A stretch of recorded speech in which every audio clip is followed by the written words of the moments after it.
You can have it all.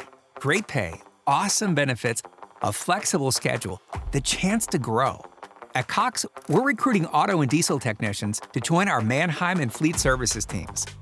If you're ready for a new job and want to experience an award-winning workplace, drive your career forward with us.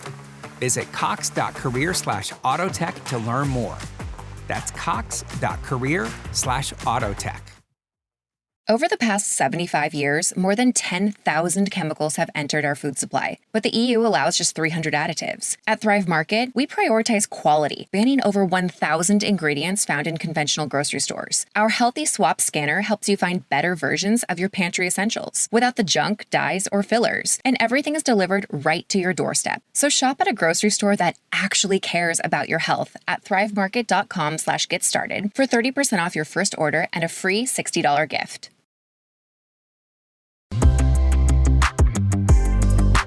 Welcome to the Health Courage Collective podcast, the show for women who are too busy to slog through hours of generalized, inapplicable, and often contradictory health information, but too smart to ignore that a few minutes of focused attention now can prevent years of suffering in the future. I'm your host, Christina Hackett, a pharmacist who doesn't want you to live on prescriptions, a certified coach specifically trained to maximize your potential, and a compulsive learner obsessed with preventative, cutting-edge, holistic, and integrative medicine. I'm on a mission to increase your physical and mental resilience so you can fearlessly look forward to your next 40-plus limitless years. Your time is now. Let's go. Hello, my friend. Welcome to another episode. I'm so glad you're here on this lovely January day. How have your affirmations or empowering questions been going? Have you tried it?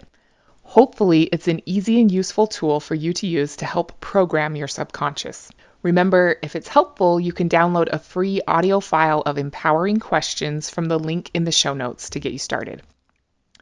Today, we're going to talk about sedentary exercisers. Do you think you might be one of them? I have been at times, but I'm doing my best to work on it myself. We all know that there's this magical well-being tool that makes us happier and smarter and stronger.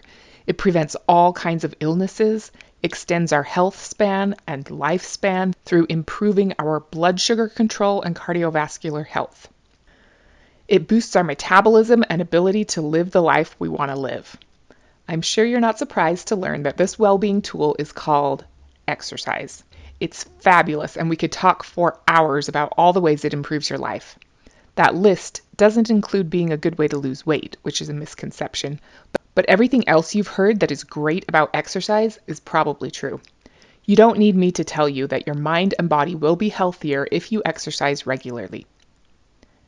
You will live longer and be able to do more of what you actually want to do with those years if you exercise. I feel like the case is pretty much closed on exercise being fantastic. Meanwhile, the World Health Organization and other experts have warned of a leading cause of morbidity and mortality that plagues the world. This danger is the fourth leading cause of disease and disability, and in the top 10 causes of death worldwide. In our current pandemic-aware climate, you would think we'd be joining forces as a global community to combat this threat.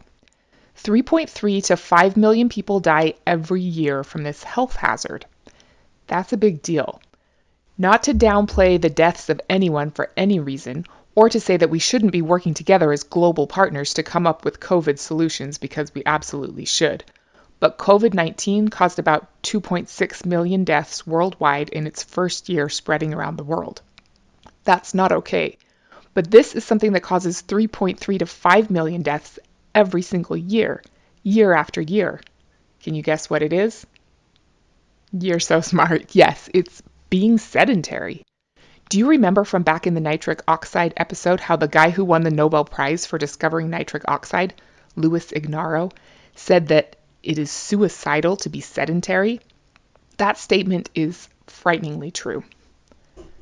And before you check out and think this episode isn't for you because you exercise, know that being an exerciser doesn't mean that you're not also sedentary. What? Yeah, it's true. I know I used to think that I wasn't sedentary because I exercised regularly, but I was wrong. As truly awesome as we know it is, and you should absolutely keep doing it, Exercising for an hour doesn't negate the deadliness of sitting for the rest of the day. Dr. Joan Vernikos is a NASA researcher who has done all kinds of interesting studies. Interestingly, most of her work demonstrates how sitting produces the same negative effects on your body as weightlessness does on astronauts' bodies. Except weightlessness would be way more fun than sitting and would make for a much better Instagram story photo. Her research has shown that sitting has the same negative effects on your body whether you regularly exercise or not, and exercising at the gym does not counteract the negative effects of sitting for a great part of the day. Sorry, I wish it did. She has definitively proven that exercising once a day does not substitute for all-day spontaneous moving. We need to do both. Our bodies were made to work against gravity and made to move often throughout the day, every day. If we don't give them those two opportunities, the same bad things start to happen, whether we're a super fit astronaut or an exercising office worker. Have you heard that sitting is the new smoking?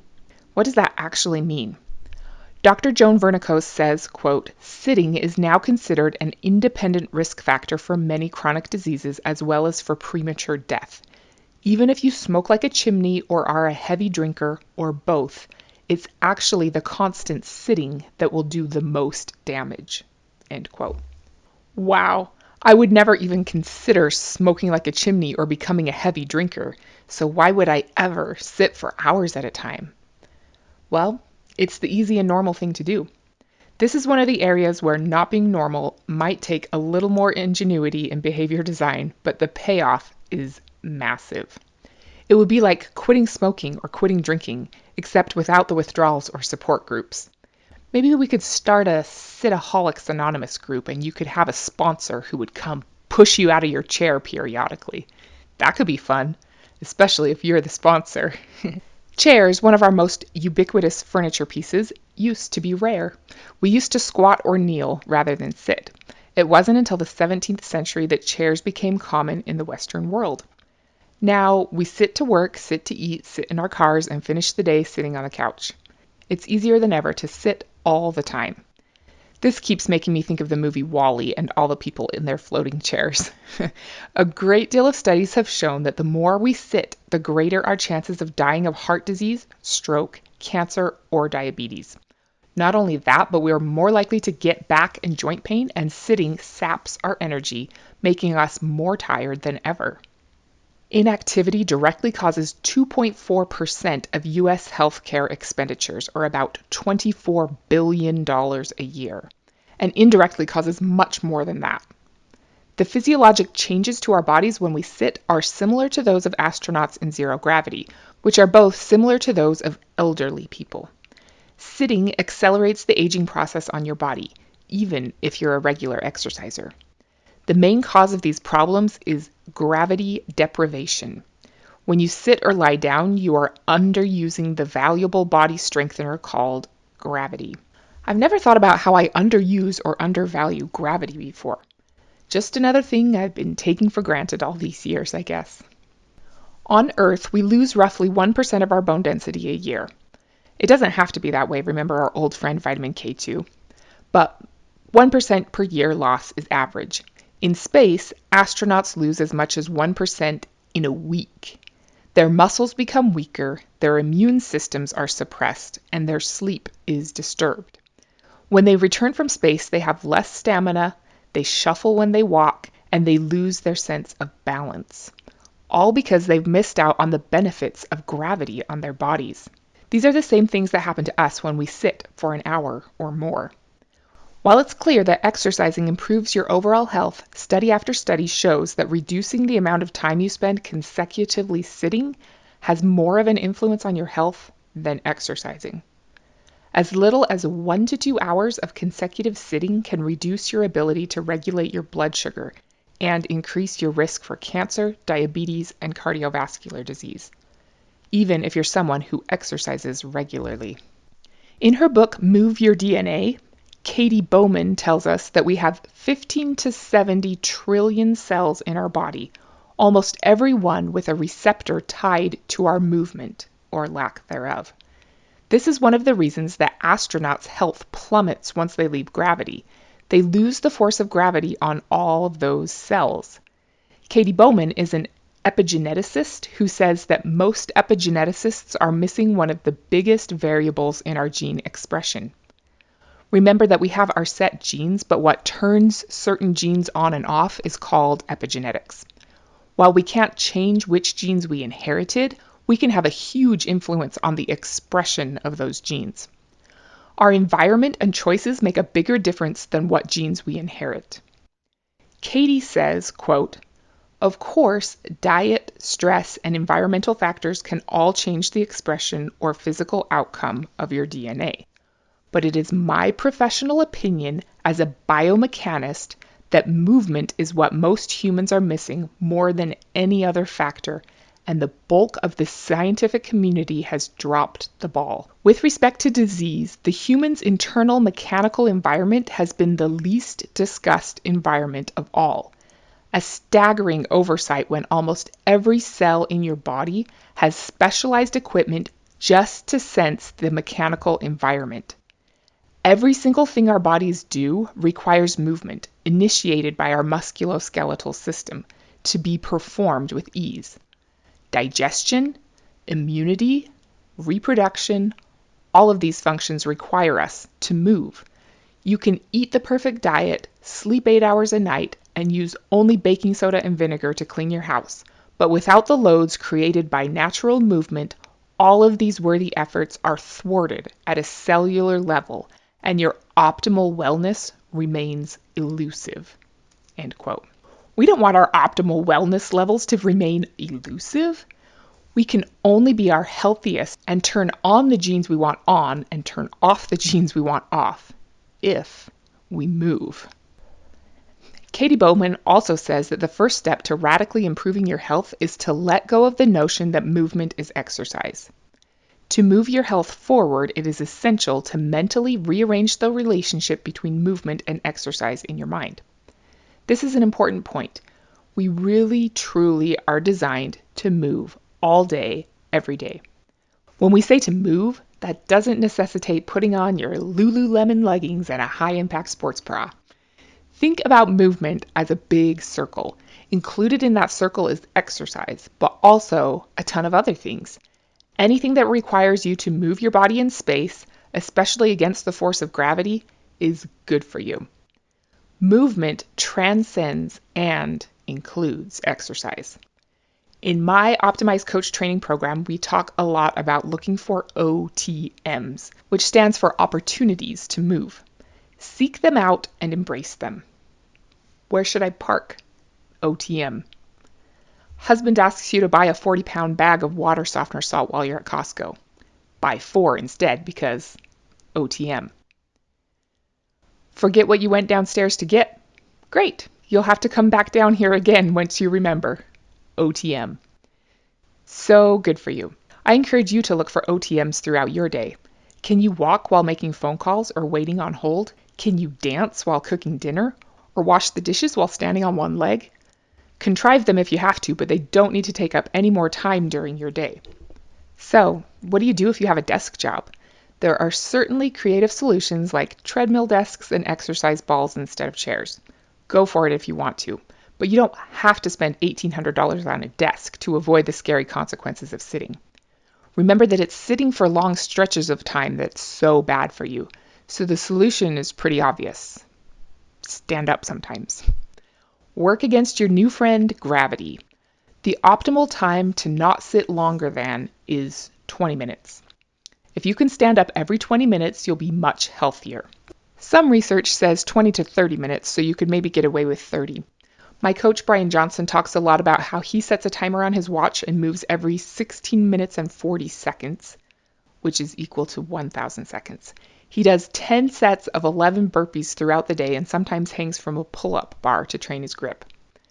I thought that sounded nice for him, but I didn't really see how it would work for me or connect the dots for myself until I really understood that it's just moving your body against gravity every 20 to 30 minutes that makes a huge difference. 110 burpees are not required. They're better, but they're not required. It seemed like it would be a huge distraction to have a timer going off every 20 minutes, and I know deep work and deep focus are important. Then I heard Brian explain that he thinks of his timer like a meditation bell, and if he's really into what he's working on, when the timer goes off, he just lifts his butt off the seat. That's it. That's when I started to think, okay, maybe I could work on this. I knew I didn't want to have to touch my phone every 20 minutes, so I bought this little clip-on timer at Walmart for 97 cents, and I try to wear it whenever I'm sitting.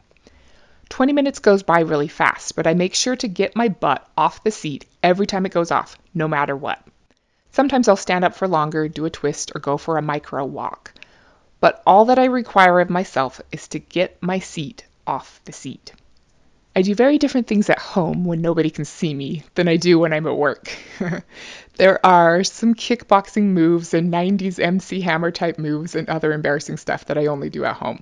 But it really does help me feel like my blood is flowing and I'm just more alive. I don't expect everyone to love this idea, but I would encourage you to think about giving it a try. It's a quick and easy way to decrease your risk of fatigue, pain, heart disease, stroke, cancer, and diabetes. I would really love to find a little clip-on timer that vibrates instead of beeping. I've looked and I have found no such thing. I did find a timer on Amazon that's silent, so that's what I use at work now, so my coworkers don't have to hear this beeping every 20 minutes, which they put up with for a while. But it just has a light that turns from green to red, and that's when I know I need to stand up, which works okay for while I'm at work, and when I'm at home I use my beepy timer. I do think for sure that the reason I've been able to stick to this is because the timer is independent from my phone. Mine doesn't sound like a meditation bell to me, but I think the annoyance is worth it to get me up and to tell my 15 to 70 trillion cellular movement receptors that my body is healthy and so it needs oxygen, energy, and to express the healthiest genes. If you aren't moving, you might be taken for dead by other people or by your cellular movement receptors. If you're not into wearing a timer around, what can you think of that would break up your extended bouts of sitting? When do you sit for the longest uninterrupted time? How could you break that up and stand up sometimes? How can you more deeply befriend gravity? In her book, The Joy of Movement, Kelly McGonigal tells us that, quote, in the United States, daily physical activity as captured by an accelerometer is correlated with a sense of purpose in life. Real-time tracking also shows that people are happier during moments when they are physically active than when they are sedentary. And on days when people are more active than their usual, they report greater satisfaction with their lives. Other experiments in the US and UK have forced moderately active adults to become sedentary for periods of time, only to watch their well-being wither. Regular movers who replace physical activity with a sedentary activity for 2 weeks become more anxious, more tired, and more hostile. When adults are randomly assigned to reduce their daily step count, 88% become more depressed. Within 1 week of becoming more sedentary, they report a 31% decline in life satisfaction. The average daily step count required to induce feelings of anxiety and depression and decrease satisfaction with life is 5,649. The typical American takes 4,774 steps per day. Across the globe, the average is 4,961. End quote. Interesting, right? I like the language she uses, saying if you become more sedentary, you can watch your well-being wither. Don't let that happen to you. If you can get 5,650 steps a day, you will be above the threshold for increased risk of anxiety and depression. With stats like 88% of people becoming more depressed within 1 week of becoming more sedentary, we should be 100% committed to the thought that you couldn't pay me to sit for long stretches of time. It's just not worth it. All movement is good for us, but we were literally designed to walk, and walking is one of the very best forms of movement for our bodies. It's good for our mind and our mood and our muscles and our lymphatic system and our cardiovascular system, our skeletal system, and on and on. All walking is good, but Katie Bowman's research shows that while 1 3-mile walk a day is very good for us, 3 1-mile walks would be even better. The frequent moving throughout the day is better than getting all our movement in at the same time. So, as you're considering setting a timer to get up every 20 minutes, consider adding micro walks to your day. Even just around the house or the office, or even just around the room is good for you. Variety is also good, so if you want to micro walk this time your timer goes off, consider doing a push-up or hanging from a bar or dancing the next time it goes off. I love what Joan Vernikos, the NASA lady who incidentally wrote this book when she was 80 years old, said, "The bottom line is by staying active, moving, and connected, you gain the reward of having energy all day, sleeping well at night, and feeling healthy, happy, and fulfilled. Just remember, your body is designed to move." She also puts it brilliantly when she says that the way we behave all day, every day these days is that our body is unloaded while our brains are overloaded. It's so true, right? And it's not a recipe for thriving. We can and should find a way to enjoy all the awesomeness of our modern world and technology while still knowing when it's wise to physically act like our ancestors a little bit more of the time. Remember that movement isn't just exercise. It includes, but also transcends exercise. Exercise is fantastic, but you cannot exercise your way out of sedentariness. It's possible to be a sedentary exerciser, and that's not a good thing. Sitting for long stretches of time has the same negative effects on your body as weightlessness does on astronauts' bodies. Instead of letting your body be unloaded while your brain is overloaded all day, sometimes flip that equation and let your body be loaded by working against our new friend gravity, and your brain unloaded, free to recover and be creative. Movement matters so much. Look for OTMs, those opportunities to move throughout your day. I realize that not everybody is physically able to get up and do some of the things we've been talking about today, but everyone can do something. Consider what you can realistically do within the constraints of your reality to move a little more and a little more frequently throughout the day. How can you make it fun? Can you make it a game or a challenge or a quest? I still like the idea of having someone come push me out of my chair periodically, but until I arrange for that, I'll be the one to push myself. My trillions of cells will thank me with more health and energy throughout the day. Thank you so much for listening today. I hope you have a great rest of your day. Next week, we're going to talk about literal brainwashing, otherwise known as your glymphatic system. Until then, don't be normal. Thank you so much for tuning into the Health Courage Collective podcast. I am truly honored that you have paid me the enormous compliment of your time and attention.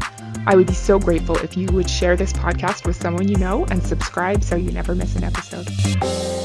This podcast is for entertainment and information purposes only. Statements and views on this podcast are not medical advice. This podcast, including Christina Hackett and producers, disclaim responsibility for any possible adverse events by use of information contained herein. If you think you have a medical problem, consult a licensed physician.